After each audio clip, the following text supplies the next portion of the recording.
Hello मेरे प्यारे बच्चों, कैसे हैं आप सब। I hope you all are doing good. So आज हम स्टार्ट करने जा रहे हैं एक नया चैप्टर फ्रॉम क्लास 12। एक चैप्टर हमने ऑलरेडी इसका फिनिश कर लिया है। सो सेकंड चैप्टर है आपका कंट्रोल एंड कोऑर्डिनेशन। बच्चों, इस चैप्टर के नाम से ही देखो आपके कितनी चीज़ें पता चल जा रही हैं। और हमेशा मैं एक चीज़ तो बोलती हूँ, बायो में कोई भी टर्म आपके सामने आए ना, उस टर्म के बारे में पहले आप उस टर्म का ही ऑपरेशन कर दो, उसको आप तोड़ तोड़ के देखो, आपको उससे ही बहुत सारी चीज़ें समझने को और जानने को मिलेंगी। So control and coordination. Control means कोई एक चीज है जो दूसरे को कंट्रोल कर रही है, मीन्स अपने अकॉर्डिंग चला रही है, वो जैसे कह रही है वो दूसरा वाला चीज, दूसरा सिस्टम या कोई भी चीज वो उस हिसाब से काम कर रहा है। जैसे आपके घर में आपकी मम्मी आपको कंट्रोल करती है, ठीक है। सो उसी हिसाब से हमारी बॉडी में भी कोई पार्ट ऐसा है जो बाकी के सारे पार्ट्स को कंट्रोल करता है, ठीक है। तो उसके बारे में हम स्टडी करेंगे। And coordination. कोऑर्डिनेशन मीन्स क्या होता है भाई?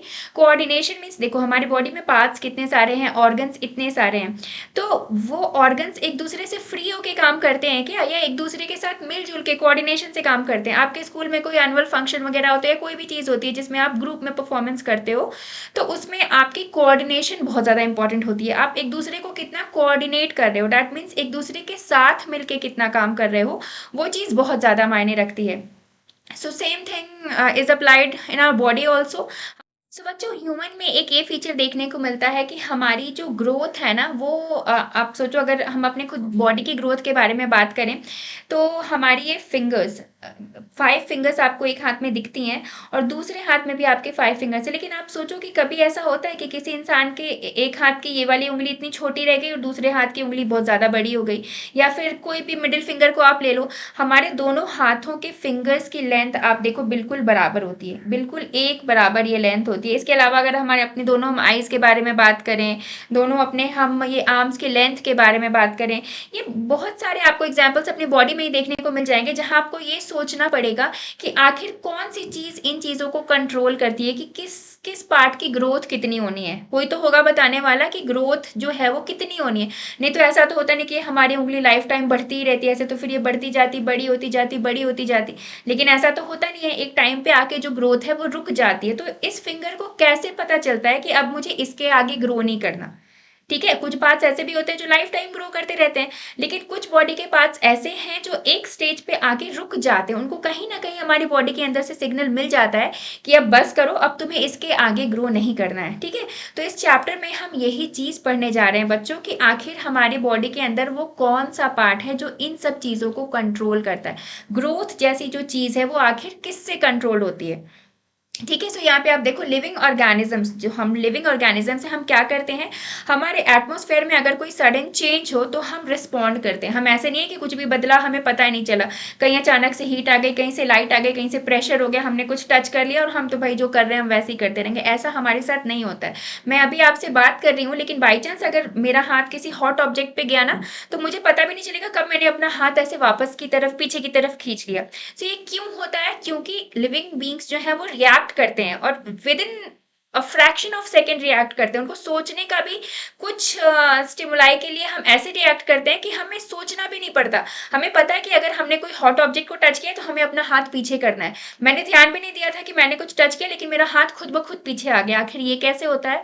क्योंकि हमारी बॉडी के अंदर उस तरह का सिस्टम बना हुआ है। ये सब चीज़ें हम इस चैप्टर में 1 बाय 1 करके पढ़ने वाले हैं। और अगर जब तक आप ये चैप्टर कंप्लीट करोगे, मेरी पूरी यही कोशिश रहेगी कि आपके मन के ये सारे डाउट्स जो हैं वो इस चैप्टर को पढ़ के मैं क्लियर करा दूंगी। सो एग्जाम्पल यहाँ पे आपका मेंशन किया हुआ है, withdrawal of hand on touching a hot object. जैसे आपने हॉट ऑब्जेक्ट टच किया, आपने अपना हाथ जो है विड्रॉ कर लिया, पीछे की तरफ खींच लिया। सो बेसिकली ये क्यों होता है और किस वजह से होता है, यहीं पे रोल आता है आपके कंट्रोल एंड कोऑर्डिनेशन सिस्टम का। हमारे अंदर जो कंट्रोल एंड कोऑर्डिनेशन सिस्टम है उसका रोल है यहाँ पे। और ये किससे मिलके बना होता है? कंट्रोल एंड कोऑर्डिनेशन में हम किन चीज़ों के बारे में पढ़ते हैं बच्चों? यहाँ पे हम पढ़ते हैं नर्वस सिस्टम, हमारी बॉडी के अंदर जो नर्व्स हैं उनके बारे में हम पढ़ते हैं, प्लस एंडोक्राइन सिस्टम। ठीक है, 2 सिस्टम्स के बारे में हम पढ़ेंगे, जिससे हमें अच्छे से पता चल जाएगा कौन सी चीज़ कैसे कंट्रोल हो रही है। ओके, सो चलो अब हम यहाँ पे देखते हैं कि आपके नर्वस सिस्टम और एंडोक्राइन सिस्टम में डिफरेंस क्या होता है। ये तो मैंने बता दिया कि ये दोनों चीज़ें कंट्रोल करती हैं। अब देखो, नाम से ही आपको पता चल रहा है नर्वस सिस्टम, मतलब इसमें मेन रोल कौन कर रहा है, इस मूवी का हीरो कौन है? इस मूवी के हीरो है नर्व्स, जो हमारी बॉडी के अंदर नर्व्स होती हैं ना, वो है नर्वस सिस्टम में आपके मेन हीरो। लेकिन एंडोक्राइन सिस्टम के बारे में जब हम बात करते हैं तो इसमें बच्चों हार्मोन्स होते हैं, हमारी बॉडी के अंदर हार्मोन्स भी होते हैं वो ब्लड स्ट्रीम में, इसमें उनका रोल जो है वो इम्पॉर्टेंट होता है। अगर हम टाइम ड्यूरेशन के बारे में बात करें, किसका काम फास्ट है और किसका काम स्लो है, तो नर्वस सिस्टम जो है आपका, उसका काम आपका फास्ट होता है। नर्वस सिस्टम जो है आपका फास्ट वर्क करता है, लेकिन हार्मोन्स जो है वो स्लो होते हैं। ये कैसे होते हैं बच्चों? ये होते हैं स्लो। हार्मोनल सिस्टम आपका स्लो होता है, नर्वस सिस्टम फास्ट होता है। रिस्पॉन्स इज शॉर्ट लिव्ड, लेकिन नर्वस सिस्टम के बारे में अगर हम बात करें तो जो इसका रिस्पॉन्स होता है वो शॉर्ट लिव्ड होता है। दैट मीन्स थोड़ी टाइम के लिए होता है, ज़्यादा टाइम के लिए नहीं होता ये। लेकिन आपके हार्मोनल सिस्टम का जो रिस्पॉन्स है वो लॉन्गर लास्टिंग होता है, ज़्यादा टाइम तक चलता है, टिकाऊ होता है। टिकाऊ के बारे में बात करें तो हमारा जो हार्मोन सिस्टम है वो टिकाऊ होता है।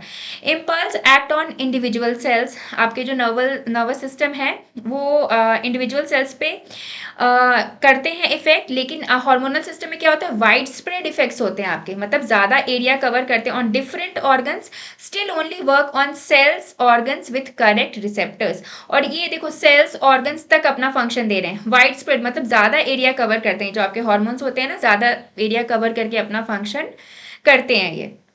So this was the main thing, this was the difference between nervous system and endocrine system। अब हम देखते हैं नर्वस सिस्टम जो है हमारा।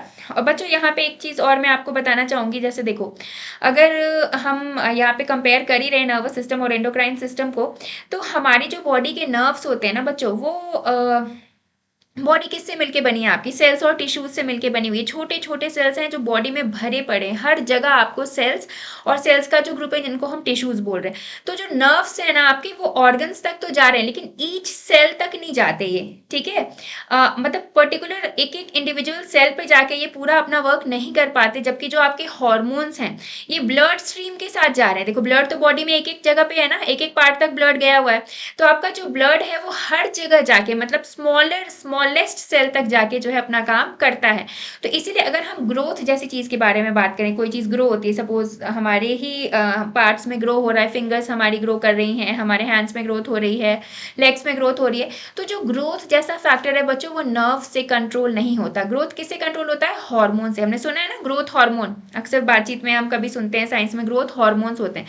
तो ग्रोथ जैसा जो फैक्टर है वो किससे कंट्रोल होता है? वो हार्मोन से कंट्रोल होता है। अभी जैसे जैसे हम स्टेप बाय स्टेप इस चैप्टर में आगे जाएंगे, आपको चीज़ें क्लियर होती जाएंगी। चलो हम सबसे पहले ये देख लेते हैं कि हमारा नर्वस सिस्टम जो है वो किससे मिलके बना होता है। Nervous system consist of brain, spinal network and huge network of nerves. So basically इसमें दो चीजें होती हैं, आपकी brain and spinal cord. Nervous system में क्या होता है? ब्रेन होता है आपका और स्पाइनल कॉर्ड होता है। इसके फंक्शंस क्या होते हैं? To receive the information from the environment, जिस एनवायरमेंट में हम रह रहे हैं वहां से इन्फॉर्मेशन रिसीव करना, ये किसका काम है? नर्व्स का काम है, ये हॉर्मोन्स का काम नहीं है।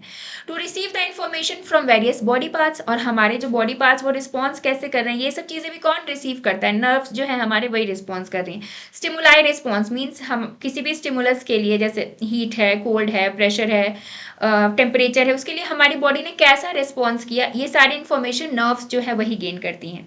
To act accordingly through muscles and glands, और उसके बाद हमें उस अकॉर्डिंग एक्ट भी करना है, जैसा आपको रिस्पॉन्स स्टिमुलाई मिला, जैसा उस वैसा आपको रिस्पॉन्स भी देना है। तो ये सब काम किसके जिम्मे में आता है? नर्वस सिस्टम के। नर्वस सिस्टम जो है आपका वो ये सब चीजें देखता है, जिसमें आपके मेन ब्रेन और स्पाइनल कॉर्ड इन्वॉल्व होते हैं। अब देखो बच्चों, स्टिमुलस क्या होता है?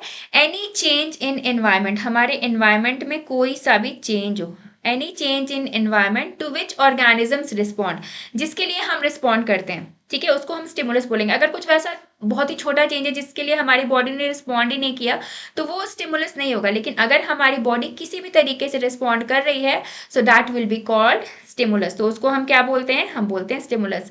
Example, touching a hot plate. अगर हॉट प्लेट आपने टच किया तो ऐसा नहीं है कि आप बिना कुछ रिस्पॉन्स किए रह जाओगे, आपको कुछ ना कुछ रिस्पॉन्स करना पड़ेगा, या तो आपके हाथ से वो प्लेट गिर जाएगा, या आप अपना हाथ पीछे खींच लोगे, कुछ ना कुछ रिस्पॉन्स तो आप दोगे ही दोगे।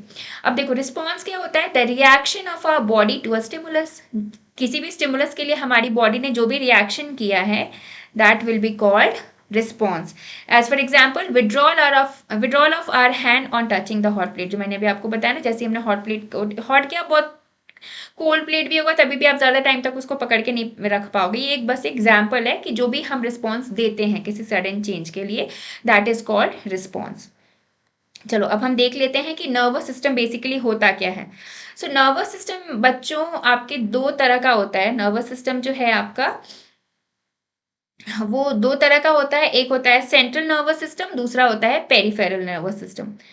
सो आपके सेंट्रल नर्वस सिस्टम में क्या आते हैं बच्चों? सेंट्रल नर्वस सिस्टम के आ रहे हैं अंदर brain, spinal cord and brain stem. Brain stem यहाँ पे आपके क्या है बच्चों? Connects the brain to the spinal cord. कई जगह पे आपको बस ब्रेन और स्पाइनल कॉर्ड ही देखने को मिलेगा, ठीक है। सेंट्रल नर्वस सिस्टम के अंदर brain and spinal cord. Central means जो बॉडी के सेंटर में प्रेजेंट है, जो बॉडी के बीचों बीच प्रेजेंट है ना, उसको हम कह रहे हैं सेंट्रल नर्वस सिस्टम। और सेंट्रल के अलावा जैसे मान लो कि अगर यहाँ पे आपने ये सेंटर देख रहे हो अगर आप बॉडी का, ठीक है, तो यहाँ पे आपके ब्रेन हो गया, ठीक है, ये हेड, अगर इसको अगर हम हेड मान लें इस तरह से तो ये ब्रेन हो गया। और यहाँ पर जो आपके इधर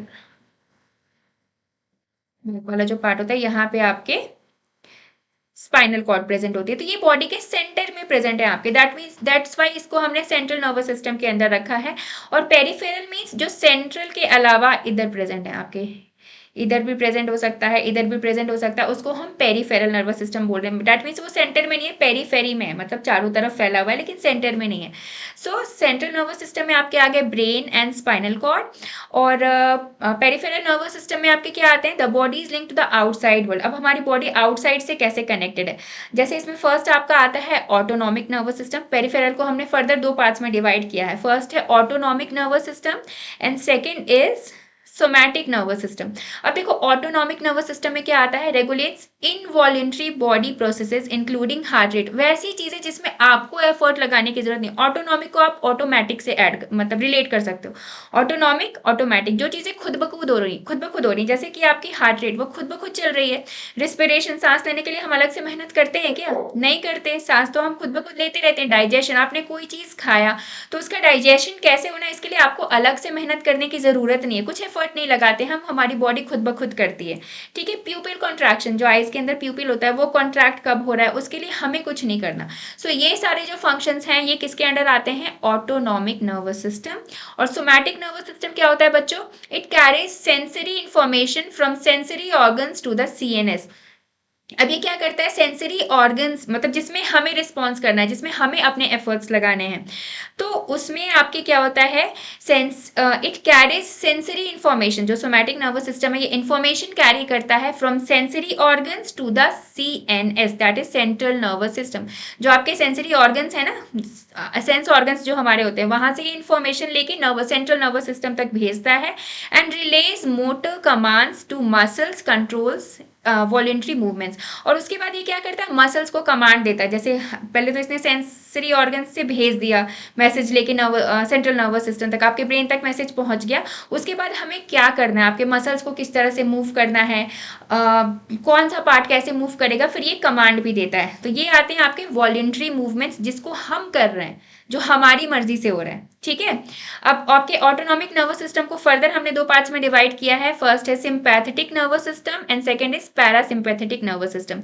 सिंपैथेटिक नर्वस सिस्टम में क्या होता है बच्चों? Prepares the body for action and stress. अब सिंपैथेटिक नर्वस सिस्टम जो है आपका, वो आपकी बॉडी को एक्शन एंड स्ट्रेस के लिए प्रिपेयर करता है। This is called fight and flight.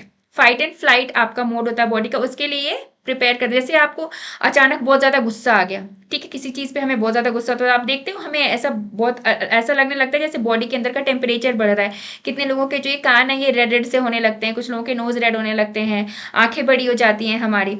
तो ये कौन सा सिचुएशन होता है? Fight and flight. अगर आपके पीछे अचानक से कभी एग्जाम्पल के लिए मान लो कुत्ता पड़ गया, ठीक है, आपके पीछे कुत्ता पड़ गया है, तो आप ऐसे नॉर्मल जो रनिंग करते हो, आपकी स्पीड खुद ब खुद उस समय उससे डबल ट्रिपल ज्यादा हो जाती है। ऐसा क्यों होता है? क्योंकि हमारे बॉडी के अंदर ये सिंपैथेटिक नर्वस सिस्टम वर्क करता है, जो हमें इन सिचुएशंस के लिए, इमरजेंसी वाले जो सिचुएशंस होते हैं उसके लिए रेडी करता है। अचानक से ज्यादा एनर्जी आ जाती है बॉडी में, ठीक है, तो उसको हम फाइट एंड फ्लाइट सिचुएशन कहते हैं। और जो पैरासिम्पैथेटिक नर्वस सिस्टम है ये क्या करता है? It calms the body, sympathetic में हमने देखा ना बॉडी को बहुत ज़्यादा एक्टिव बना रहा है, एनर्जेटिक बना रहा है, लेकिन पैरासिम्पैथेटिक नर्वस सिस्टम जो क्या करता है, बॉडी को काम करता है and helps the body to conserve energy. जैसे हम जब सो जाते हैं तो तभी भी हमारी बॉडी के अंदर तो मेटाबॉलिक फंक्शंस होते ही रहते हैं, लेकिन एनर्जी कंजर्व होती है, मतलब जगे हुए में हम जितना एनर्जी यूज़ कर रहे हैं उससे कुछ एनर्जी कम यूज़ होती है और डैट मीन्स वो बच जाती है, कंजर्व होती है। सो ये चीज़ें हैं आपके नर्वस सिस्टम में। चलो अब नेक्स्ट हम देख लेते हैं ह्यूमन ब्रेन, जो मेन हीरो है हमारी मूवी का। ब्रेन के बारे में आप थोड़ा बहुत जानना शुरू करते हैं, क्योंकि भाई पावर हाउस तो यही है, बॉडी की एक एक चीज़, एक एक मूवमेंट कंट्रोल जो है वो हमारा ब्रेन ही कर रहा है।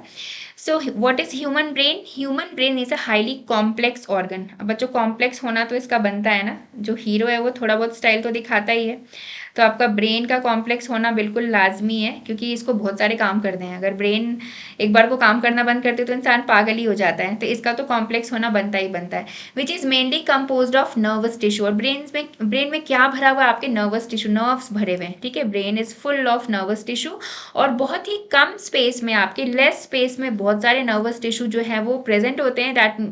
That's why they are in highly folded condition.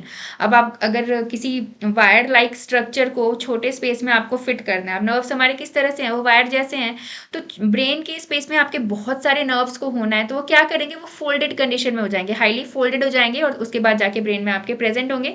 The brain is covered. अब यहाँ पे देखो, जो ब्रेन है आपकी वो 3 लेयर्स से कवर होती है। 3 लेयर्स होते हैं जो उसको कवर करते हैं, सराउंड करते हैं, और इन लेयर्स को हम बोलते हैं मेनिंजेस। ये जो लेयर्स है ना आपके, ये मेनिंजेस होते हैं। अब ये 3 लेयर्स हैं। अब इन लेयर्स के बीच में एक फ्लूइड भरा हुआ होता है, एक लिक्विड लाइक स्ट्रक्चर भरा हुआ होता है, फिल्ड होता है वो, जिसको हम CSF बोलते हैं। That means cerebro spinal fluid, ठीक है। सेरेब्रोस्पाइनल फ्लूइड जो है वो मेनिंजेस के बीच में भरा हुआ होता है। अब भाई ये क्यों भरा हुआ होता है बच्चों? ये भरा है तो कुछ ना कुछ इसका काम तो होगा। तो ये आपके ब्रेन को जो है वो मैकेनिकल शॉक से बचाता है। अचानक ब्रेन को कोई झटका लगे तो अगर इसके ऊपर कवरिंग होगी आपकी, और वो भी 3 लेयर्ड कवरिंग है, 3 लेयर्स हैं, तो किसी भी झटके को डायरेक्टली ब्रेन तक पहुंचने में टाइम लगेगा। जो आपके ये लेयर्स हैं, जो मेनिंजेस हैं, वो सारा जो शॉक है उसको एब्जॉर्व कर लेंगे। सो आपका ब्रेन जो है वो सेफ रहेगा, प्रोटेक्टेड रहेगा। द ह्यूमन ब्रेन, अब जो ह्यूमन का ब्रेन है उसको हम 3 डिफरेंट पार्ट्स में डिवाइड कर सकते हैं बच्चों। फर्स्ट है फोर ब्रेन, सेकंड है मिड ब्रेन, एंड थर्ड है हाइंड ब्रेन। फोर का मतलब होता है आगे, जो सबसे फ्रंट में पड़ता है, फोर ब्रेन। मिड मीन्स बीच में, इन द मिडल, तो वो मिड ब्रेन होगा। और हाइंड मीन्स सबसे पीछे की साइड का जो ब्रेन का पार्ट होगा उसको हम क्या बोलते हैं? Hind brain. तो ये आपके 3 डिफरेंट पार्ट्स ऑफ ब्रेन है। अब ये ब्रेन का स्ट्रक्चर देख लो, यहाँ पे ये फोर ब्रेन जो सबसे फ्रंट का पार्ट है आपका, ये वाला फोर ब्रेन है आपका यहाँ पे, ठीक है। ये सेरेब्रम, फोर ब्रेन जो ब्रेन में बेसिकली सेरेब्रम से ही आपका मिलके बना होता है। ये क्रेनियम स्कल है, ठीक है। मिड ब्रेन देखो यहाँ पे ये प्रेजेंट है, ये सेंटर में जो है ये मिड ब्रेन है, और हाइंड ब्रेन आपका यहाँ पे है, जिसमें आपके 3 अलग पार्ट्स हैं। हाइंड ब्रेन को अलग हमने 3 पार्ट्स में डिवाइड किया हुआ है, पॉन्स, मेडुला एंड सेरेबलम, ठीक है। सेरेब्रम और सेरेब्लम में कंफ्यूज नहीं होना है, ठीक है। सेरेब्रम अलग होता है आपका, सेरेब्लम अलग होता है। और यहाँ आपके हाइपोथैलेमस और पिट्यूटरी ग्लैंड्स भी प्रेजेंट है। और यहीं देखो, ब्रेन से आपके नीचे ये जो निकल के स्ट्रक्चर फर्दर इधर ग्रो कर रहा है, इसको हम बोलते हैं स्पाइनल कॉर्ड। आपके ब्रेन और स्पाइनल कॉर्ड एक साथ एक दूसरे से जुड़े हुए ही होते हैं। अब देखो, पार्ट्स ऑफ ह्यूमन ब्रेन हमने देखा 3 पार्ट्स होते हैं, four brain, mid brain and hind brain. Fore brain में क्या होता है? बेसिकली आपका सेरेब्रम होता है, सेरेब्रम से मिलकर बना होता है। तो ये फोर ब्रेन हो गया आपका। मिड ब्रेन, जो मिड ब्रेन प्रेजेंट है बीच में, वो किससे मिलके बना होता है? हाइपोथैलेमस। मिड ब्रेन किससे मिलके बना है आपका? हाइपोथैलेमस से मिलके बना है। और हाइंड ब्रेन जो आपका सबसे पीछे वाला पार्ट है, उसका हमने देखा फर्दर 3 डिविजन थे, उसमें क्या क्या चीजें होती हैं? Cerebellum, pons and medulla oblongata. इस मेडुला ऑब्लोंगाटा को कहीं कहीं आप केवल मेडुला लिखा हुआ भी देखोगे। और मिड ब्रेन में यहाँ देखो आपके हाइपोथैलेमस का भी प्रेजेंस दिखाया गया। ये कहाँ प्रेजेंट है आपके? ये मिड ब्रेन में यहाँ पे ये प्रेजेंट है, ठीक है। Hypothalamus and pituitary glands. So ये चीज़ें बेसिकली प्रेजेंट है आपके तीनों पार्टीशंस में, फोर ब्रेन, मिड ब्रेन और हाइंड ब्रेन में। अब इसमें जो मेन स्ट्रक्चर्स हैं आप हमारे ब्रेन में, जो सबसे जैसे मेन स्ट्रक्चर है उसके बारे में थोड़ा थोड़ा जान लेते हैं। तो फर्स्ट यहाँ पे आपको बताया गया है सेरेब्रम के बारे में।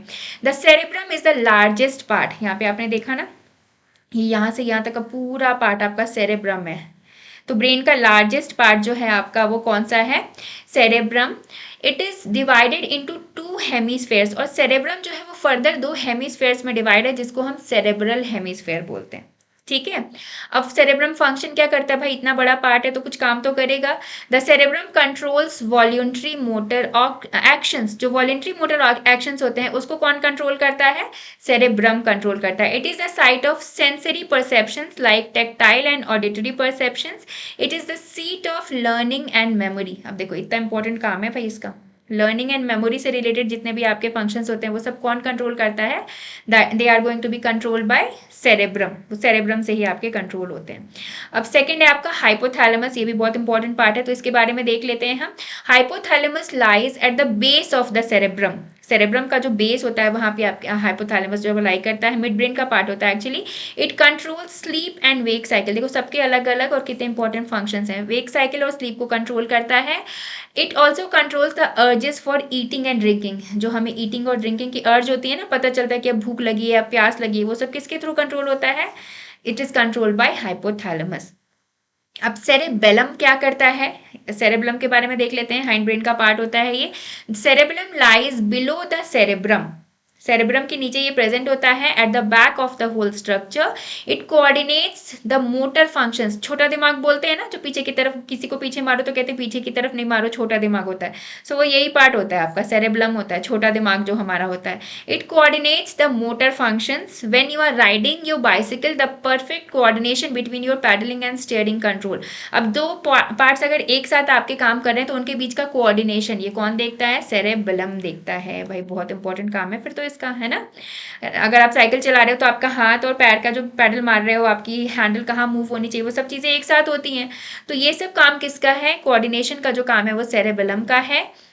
It controls posture and balance. अब मैं ऐसे बैठी हूँ तो पोस्चर मेंटेन करना ये भी सेरेबेलम का काम है।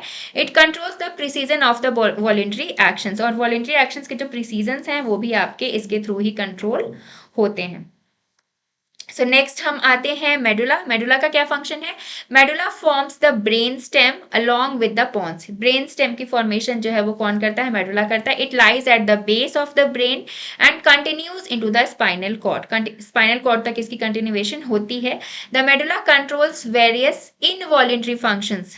जो इनवॉलेंट्री, जिसमें हमको एफर्ट नहीं लगाने पड़ते ना, वो सारे फंक्शंस ये कंट्रोल करता है। Like here beat, like heart beat, यहाँ पे टी मिसिंग हो गया है आपका, हार्ट बीट एंड रिस्पिरेशन, इसमें हम अलग से एफर्ट्स नहीं लगाते। तो ये सारे काम जो है कौन कंट्रोल करता है, medulla. It controls involuntary actions, example blood pressure, salivation, vomiting, ये सब चीजें हमारे कंट्रोल में नहीं होती हैं। तो किसके कंट्रोल में होती हैं, मेडुला के कंट्रोल में होती हैं। ठीक है। अब पॉन्स, इसके बारे में भी देख लेते हैं। It relays impulses between the lower cerebellum and spinal cord and higher parts of the brain. ठीक है, ये थोड़ा थोड़ा आपको टाइम देके ना ये चीजें याद करनी पड़ेंगी, किस पार्ट का क्या फंक्शन होता है, ये बहुत इंपॉर्टेंट है। It relays impulses between the lower cerebellum and spinal cord and the higher parts of the brain. ठीक है, तो इनके बीच में ये रिले करता है। दैट मीन्स सिग्नल्स जो है एक पार्ट से दूसरे पार्ट में जाते हैं, दूसरे से तीसरे पार्ट में जाते हैं। तो पॉन्स जो है आपका ये काम कर रहा है। ठीक है। and what else it does, parts of the brain like the cerebrum and midbrain also regulates respiration, और respiration को भी ये regulate करता है। ठीक है। स्पाइनल कॉर्ड क्या करते हैं भाई, spinal cord controls the reflex actions and conducts messages between different parts of body and brain. जो मैसेजेस हैं वो बॉडी के डिफरेंट पार्ट से ब्रेन तक जा रहे हैं, सो उनको कौन कंडक्ट कराता है, उनको कंडक्ट कराता है स्पाइनल कॉर्ड। सो ये इतने सारे इंपॉर्टेंट फंक्शंस हैं हमारे ब्रेन के। सो एक एक करके आपको पढ़ना ज़रूरी है। और फिलहाल के लिए मैं यहीं पे रोक रही हूँ चैप्टर, ताकि एक ही साथ बहुत ज़्यादा कंसेप्ट भी आपके दिमाग में ना जाए, धीरे धीरे करके हम चीज़ों को सीखेंगे और समझेंगे। सो आई होप यहाँ तक के कंसेप्ट क्लियर हुए हों। ये ब्रेन का थोड़ा बहुत कंफ्यूजिंग आपको लगेगा, एक एक पार्ट का क्या फंक्शन होता है, बट अभी इसको 3-4 टाइम्स जब आप रीड करोगे ना शांति से, तसल्ली से बैठ के, तो एक एक करके आपको चीज़ें जो हैं वो समझ में आ जाएंगी। और एक बार पढ़ने से सब कुछ याद नहीं होता बच्चों, लेकिन अभी स्टार्टिंग है, अभी तो आपका ये क्लास 10th का, तो अभी आपके पास बहुत टाइम है। रीडिंग करते रहोगे आप टाइम ड्यूरेशन पे, तो धीरे धीरे करके आपको चीज़ें जो है वो याद हो जाएंगी। ठीक है। So I hope this video was useful for you all, and see you in the next part of the video. Thanks for watching everyone.